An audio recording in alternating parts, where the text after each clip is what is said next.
We already got the intros. Danny Boy, J Mac, SA. I'm Molly Qerim. Move the tie a little bit to the left. I don't know why it happened. A little bit to the left. A little bit to the left. If you're going to talk about fits. Right there. Very nice. Clean. But see, you just wear stuff to show that you in shape. You know what I'm saying? You just rub it in. You know what I'm saying? I wasn't going to bring up the All fit, right. but since You we trying went to get that Tay Diggs look? Yeah. That's a good one. That's a good analogy. Thank you. Absolutely. Thank you. I just interviewed be him a on couple of screen. weeks ago. We Yeah. feeling good, fellas? Yeah. We good. All right. Great. Let's good. get it. Week 16 in the NFL kicks off tonight.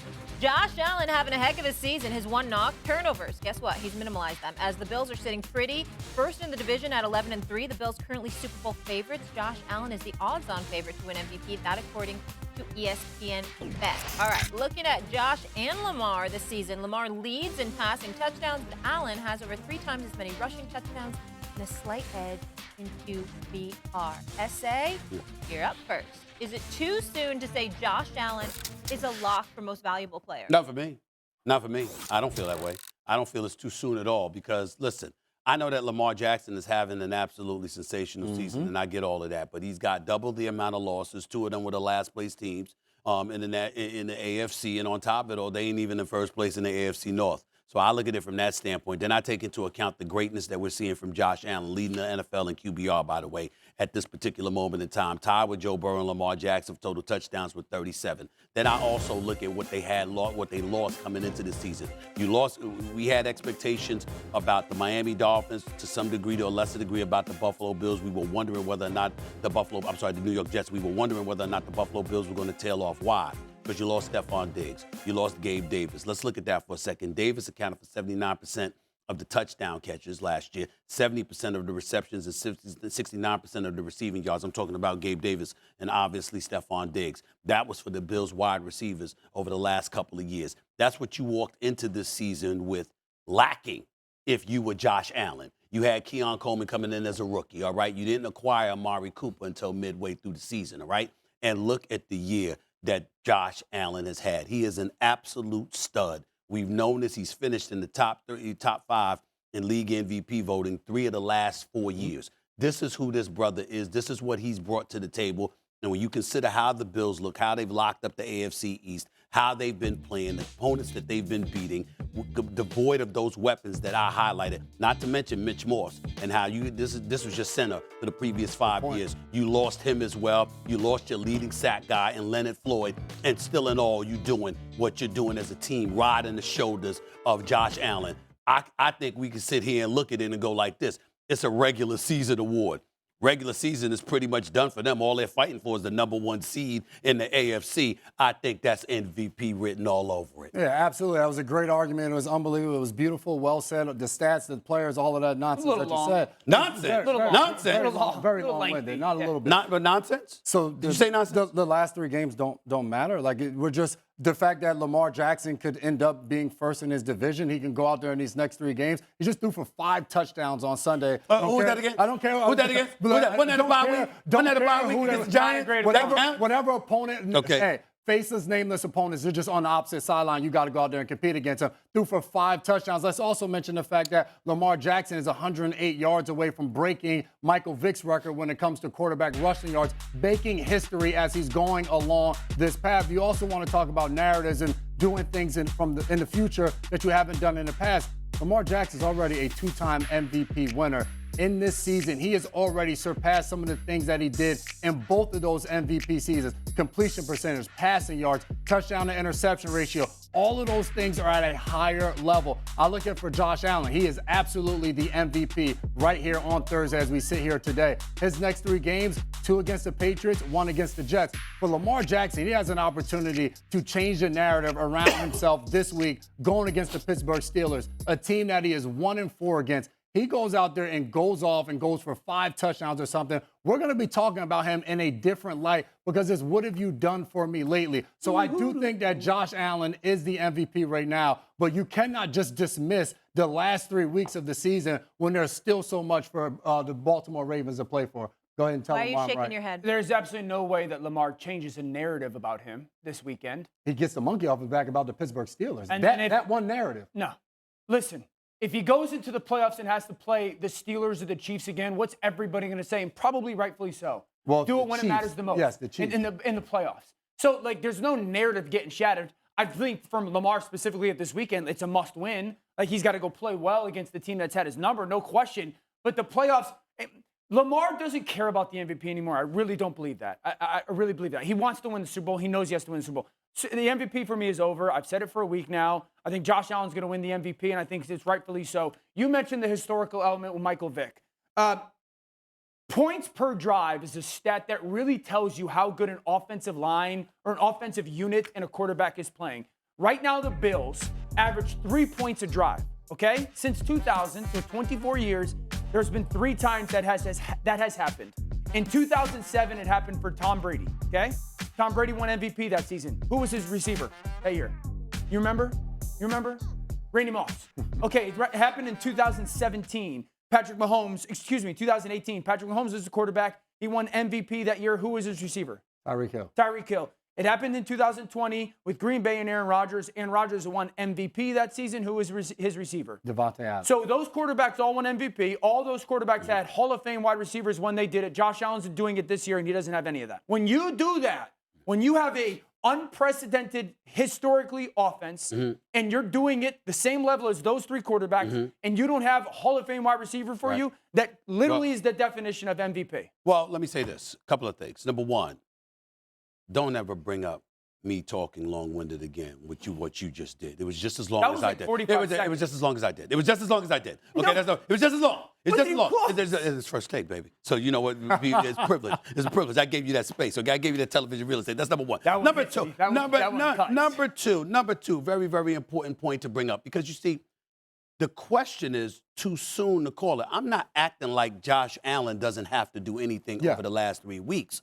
I'm making the assumption that what we've seen from him for the first 13, 14 weeks will continue. That's also if he continues and Lamar Jackson continues, he's the MVP. That is what I am saying. I'm not saying that he gets to go out there and play like hot trash, do nothing, all right, and he still gets the MVP 4 weeks from now, whatever it is. I'm not saying that. I'm saying that he continues on his pace, Lamar Jackson continues on his pace, that's your MVP. I just think the fact that the Ravens are playing better competition, it may mean a little bit more. Lamar hasn't thrown to Hall of Fame wide receivers in MVP campaigns either. So I don't think that factors in this situation at all. Yeah, but to me, what you're letting go of is we walked into this season expecting better things from the Baltimore Ravens because they acquired Derrick Henry. We didn't expect as much from Buffalo because of what they lost. And what we saw is a Buffalo Bills team that's looked better than we've seen them look in years. And Baltimore Ravens have struggled. Well, we also have lost sight of the award. Lamar is having a great season. Lamar is going to have great seasons every year he's breathing, essentially. So if it's not the Great Player Award, it's the MVP, the Most Valuable Player Award. If we just sparsed out the offenses and talked about the difference in talent, Buffalo, I would tell you, 1 through 11 is a lesser talented offense than the Baltimore Ravens. The quarterback performance is elevating the group. That is the value of that role. We can't just fall into the trap of, well, Lamar's having a great season, so every year that Lamar has a great season, he's the MVP. He has great seasons every year. Guess what? Next year, Lamar's going to have a great year. And so the reality is, like, we have to make sure that we're looking at the performance and how we can kind of equate the value of that performance when it comes to the results of the, I guess, team success. Yeah. And I think when I watch Josh, I go, that offense should not be rolling the way that it's rolling. And it is because Josh is playing at a level that we haven't seen quarterbacks play at that much. Yep. Josh is the best player in football this season. And the Baltimore Ravens offense is at the level because of Lamar Jackson. Yes, Derrick Henry is a huge part of it. Then you can't say because of. But you can say the same thing when James Cook goes for 150 yards and he's running down the sideline against the 49ers. James Cook has never been in an MVP conversation this year. Derrick Henry is. Yes, but we can't. It's not as if the only reason Lamar Jackson is in an MVP conversation is because they added Derrick Henry. No. That's not the case. So to me, it's kind of a moot point because he'd be in the MVP conversation with or without Derrick Henry. Let's dive a little more into this game. So Lamar Jackson obviously playing the biggest Week 16 matchup when the Ravens host the Steelers. This game carries major implications for the AFC North. If Pittsburgh wins, they clinch the division. But if the Ravens pull off the victory, they'll significantly close the gap. That according to ESPN analytics. I'm going to say the Ravens are going to win the NFC North, and I think it's a little bit attached to the George Pickens injury, and maybe TJ. Okay. I think Baltimore wins this weekend because, by all reports, George Pickens is not going to play. I think Baltimore knows it's a must-win. The Steelers' offense without George is pedestrian at best. So I think Baltimore wins that game. And then they come one game back. Obviously, Pittsburgh, Christmas Day, plays against the Kansas City Chiefs and Patrick Mahomes. That could be for Kansas City to essentially wrap up the 1 seed. And so we'll see what happens with that. Then Baltimore has the Steelers, and then they have the Houston Texans, and then the Cleveland Browns. I think that Baltimore wins this weekend, and then we'll find a way to beat one of those final 2 teams and win the division. I'm saying Baltimore because of this weekend. Go ahead. I'm next. I agree. I'm going with the Baltimore Ravens. And to your point, the injury to George Pickens to me is huge because it has changed so much of what this Pittsburgh Steelers offense is and their lack of explosive plays to get the ball down the field. And I think for Lamar and these Ravens, you go out there and you win this game on Saturday, you've now changed the confidence in this team. And I think moving forward, they're able to finish this season the right way, coming off the bye week and seeing the way they hit the field against the New York Giants. I look at it for the Pittsburgh Steelers, not only to your point, Dan, did you mention the injury to T.J. Watt and what their record is and how much they've struggled throughout his career. When he is not on the football field, the Steelers don't win football games. So I think that impacts the last way they finish in these last 3 games. Well, I think y'all are absolutely right, and all 3 of us can agree if it's definitive that Pickens and Watt ain't going to play. Mike Tomlin said that it's possible that Pickens may play. And T.J. Watt, obviously, we got to evaluate him because obviously that's an ankle injury, and we get that part. But this is the Steelers versus the Ravens. And brothers that play on these 2 teams, when it comes to going up against one another, we talking about whether or not Patrick Mahomes is going to play or should play and all that stuff. We don't ask those kind of questions when it comes to the Steelers and the Ravens, and they're about to face one another. So I'm going to think positive. And I'm going to think Saturday, by the way. That is a game that I will be at. You going? I will attend this game this weekend. In Baltimore? You know, in Baltimore. Yeah. I'm showing up in Baltimore, okay? I've got a personal invite, so I'm going to show there. Of course, I'm going to be in the suite. I wasn't even going to ask that. That's automatic. But I'm going to be there, okay? The point is that I'm looking at this game right here. I believe Pickens is going to play. I believe T.J. Watt's going to play. And I'm going to take into account the fact that the Pittsburgh Steelers have won 8 of the last 9 meetings against the Baltimore Ravens. I'm going to take that into consideration. I'm going to take into consideration that the Baltimore Ravens in 8 straight games haven't been able to hit the 20-point mark against the Pittsburgh Steelers. Somehow, some way, the greatness of Lamar Jackson, no matter how phenomenal he is, when he goes up against the Steelers, it's a little bit different. And that's what I think is going to happen. I'm showing up in Baltimore this week, and you know, so I'm a very busy man, but I'm going to make exceptions when you get the kind of invites that I got. I'm going to show up this weekend. I believe the Steelers are going to answer the call on the road.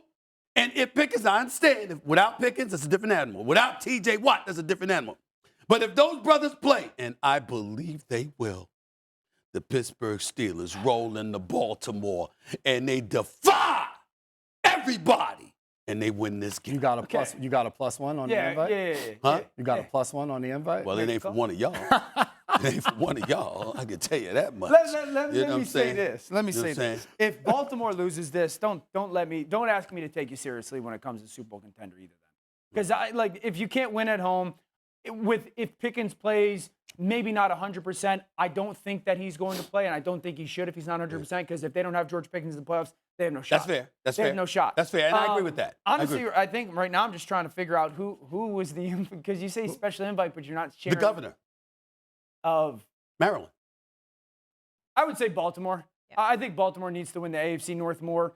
Again, I think that for us to take them as legit contenders, they got to find a way to get past Pittsburgh. You know, they've got a 4-game losing streak versus Pittsburgh. They've been outscored 35-0 in turnovers in that 4-game losing streak. Lamar, that's the one team that gets Lamar to be somebody that he's not. It gets Lamar to play a version in a style of ball that he's just not. They absolutely got his kryptonite. I don't think this Pittsburgh defense fears Lamar Jackson. I think they respect Lamar Jackson. I don't think they're fearful of him. Candidly, I think Mike Tomlin wants the ball in Lamar Jackson's hands. I think he'd rather have Lamar Jackson because the style of play that they play against him rather than Derrick Henry. I think Baltimore needs to find a way to win that game. I think it's the Steelers. I think it's the Steelers that need the division more. I think for the Baltimore Ravens, even if they do find a way to win this division and finish out this season, as soon as the playoffs start, we're still going to question and bring up last year's AFC Championship game. We're going to bring up the woes that Lamar Jackson had in the playoffs. You just said Lamar could change the narrative. I'm just saying. You said, ask the question now is who needs the division more? I think the Steelers do. I don't think the Ravens need it as much as the Steelers. That's the debate right now.